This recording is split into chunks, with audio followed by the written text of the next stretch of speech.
네, 민생 경제는 갈수록 어려운데 정치는 여전히 제 역할을 못하고 있습니다. 대통령의 지지율 하락으로 꼽히던 도어 스태핑은 코로나 방역을 이유로 중단했는데 아무런 해명도 없이 대통령이 즉흥적으로 하루 만에 재개했습니다. 네, 그런가 하면 21대 국회 하반기 원구성은 여전히 난항을 겪고 있는데요. 공진선 교수와 함께 정치권 얘기 나눠보겠습니다. 안녕하십니까? 예, 안녕하십니까? 네, 먼저 대통령이 이 출근길 약식 기자회견을 다시 재개했습니다. 재개와는 별개로 좀 대통령 발언 리스크에는 좀 여전히 우려가 있는 상황으로 보입니다. 예, 그렇습니다. 이제 주변에 우려가 있는데 그 우려를 듣지 않고 다분히 이제 즉흥적으로 다시 재개하기로 결정을 한 것이죠. 여기서 이제 중요한 것은 발언이 가지고 있는 리스크 그 자체보다도 대통령실이라고 하는 조직의 결정도 본인이 언제든지 뒤집을 수 있다고 하는 어떤 돌파형 리더십 또는 힘을 과시하는 이런 성격이 앞으로 계속해서 조직의 공식 입장과 대통령 본인의 입장이 충돌하는 경우에 어느 누구도 결정을 하지 않으려 할 것이고, 그렇게 되면 모든 사람들이 대통령의 입만 쳐다보는 결과가 나오기 때문에 점점점 국정 운영이 어려워질 것이라는 생각이 듭니다. 네, 그런가 하면 김진표 국회의장을 선출하면서 국회가 좀 돌아가나 했더니 이 원구성이 쉽지가 않습니다. 우선 여야가 오늘 재헌절 이전에 협상 타결을 목표로 이제 가급적 이번 주 안에 협상을 마무리하겠다 이렇게 밝혔는데요. 가능하겠습니까? 우리가 약간 이제 기대해 볼 수 있는 부분은 이제 재헌절이 얼마 안 남았다는 거죠. 이제 재헌절은 기본적으로 국회가 중심이 돼서 이제 행사를 치르기 때문에도 재헌절이 어느 정도 데드라인 역할을 할 수 있으면 좋겠습니다. 재헌절에 이제 어떻게 보면 그 낭독을 하는 기념사 낭독을 하는 국회의장이 선출된 것은 그나마 다행이지만 국회의장 외에 이제 상임위원장들이 지금 선출이 되지 않았기 때문에 이 원구성이 그 전에 이루어져야 될 텐데 지금 여야 간의 입장 차이가 아직도 좁혀지지 않고 있고, 그리고 그것을 좁히려는 의지가 다 그렇게 크게 엿보이지 않아서 이제 좀 전망이 그렇게 밝은 편은 아니지만 김진표 의장이 이런 중재력을 얼마나 발휘할 수 있을지 이제 첫 번째 시험대에 오른 시점이라고 생각합니다.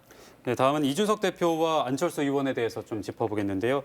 이준석 대표가 침묵을 깨고 무등산 등반 사진을 SNS에 올렸고요. 안철수 의원은 당 세력화에 나서고 있는데 안 의원이 개최한 토론회에서 이 국민의힘 의원 40여 명이 참여했다고 하는데 앞으로 안철수 의원과 이준석 대표의 정치적인 행보는 어떻게 될 거라고 보시나요?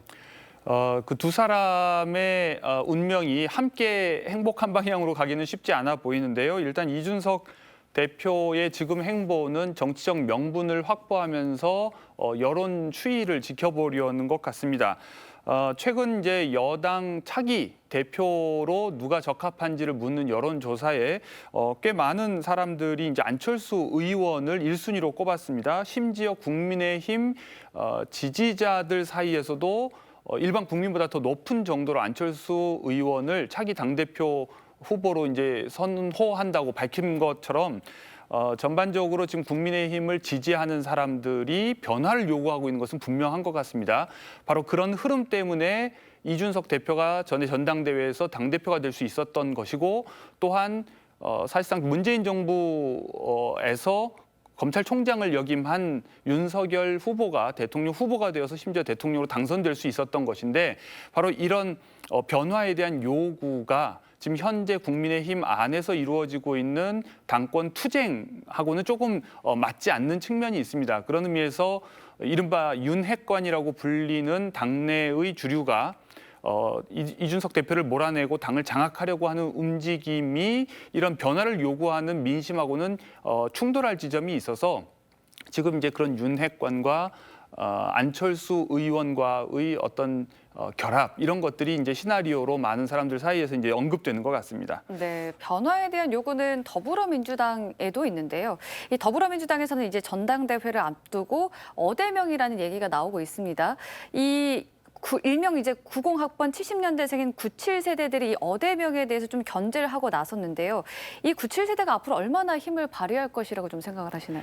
일단 기본적으로 이번 전당대회가 이제 친 이재명 대 반 이재명이라는 구도로 시작이 돼버렸기 때문에 사람들 눈에는 이제 이재명 외에는 별로 눈에 들어오지 않는 그런 프레임 각인 효과가 작동하고 있습니다. 그렇기 때문에도 이른바 97 그룹이 단일화를 하는 경우에도 대항하는 어떤 구심점이 되기는 쉽지 않아 보입니다. 네. 지금 이제 언급되고 있는 두 명의 박 씨 후보 의원들과 강 의원들이 있는데 인지도 면에서는 앞서는 박용진 의원의 경우에도 이제 당 안팎의 지지 정도가 차이가 좀 심한 편이고, 그리고 박주민 의원의 경우에는 당 안과 밖에서 고른 지지를 받고 있지만 이재명 의원과 선명한 대립각을 세우기보다는 약간 보완적 역할을 자임하고 있어서 어떤 반대되는 후보의 구심점이 되기는 좀 약해 보이고요. 네.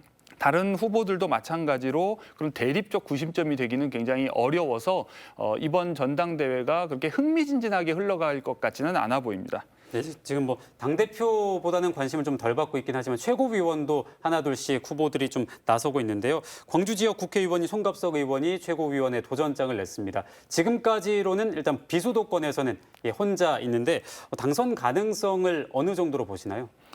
방금 말씀하신 것처럼 비수도권에서 유일한 최고위원 후보라는 데서도 알 수 있다시피 모든 지금 민주당 내의 정치가 이제 수도권 중심으로 움직이고 있어서 비수도권의 지역구를 둔 의원들이 활동을 하기가 쉽지가 않은 상황이다. 그러나 어떻게 보면 이제 본의 아니게 이제 단일화가 된 것 같이 단 한 명이 이제 나선 상황이기 때문에도 다른 이제 수도권을 제외한 지역의 당원들이나 대의원들의 지지를 얻는 경우에 당선이 어려운 것은 아니라는 생각은 들고요.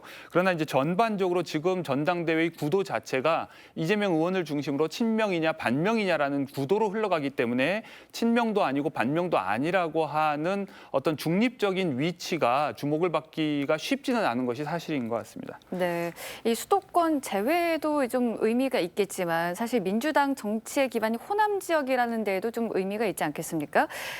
만약에 당선이 된다면 이 호남의 정치력도 어느 정도 회복이 될 수 있지 않을까 기대를 해볼 수 있을 것 같은데요. 이 호남 정치력의 복원 어떤 의미가 있을까요? 자꾸 이제 호남 정치라든지 호남의 영향력이 약해졌다는 얘기들이 계속해서 반복해서 나오고 있는데 그 말이 나오는 것 자체가 앞에 이제 호남이라는 수식어를 붙여야만 할 정도로 존립 또는 존재감이 미미하다는 뜻이죠. 그렇기 때문에 사실 상황은 여의치 않은데요. 이제 그 이유는 이제 보편적인 의제, 확장성이 있는 의제, 전국적으로 주목받는 의제를 던지는 그런 의제 설정 능력이 부족하기 때문이라는 생각이 들고요. 그런 의미에서 좀 더 돌파력이 있고 좀 더 선명하게 국정을 주도할 수 있는 그런 리더십이 필요한 상황이라고 생각합니다. 네, 이제 내일이면 광주와 전남의 실무자들이 내일 또 첫 회의를 갖게 되는데요. 민선 7기에서 좀 아쉬웠던 부분들이 분명히 있었는데 앞으로 이 민선 8기의 광주와 전남의 상생 발전은 어떻게 전망하시나요? 광주 전남 상생발전위원회를 말씀하시는 건데 지난 2014년에 처음 설립돼서 계속해서 이제 양 시도 간에 이제 공동으로 협력해야 할 의제를 발굴하고 추진하는 그런 기구입니다.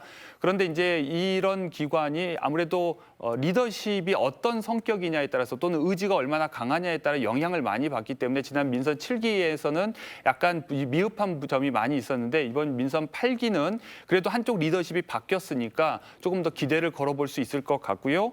아무래도 협력의 가능성을 찾기 쉬운 부분, 이해가 상충하지 않는 문제부터 먼저 신뢰를 쌓아가면서 해결을 하면 차차 어려운 쟁점도 해결해 나갈 수 있을 거라고 생각합니다. 네, 알겠습니다. 오늘은 여기까지 듣도록 하겠습니다. 지금까지 공진성 교수와 함께 정치권 이야기 짚어봤습니다. 오늘 말씀 잘 들었습니다. 예, 감사합니다.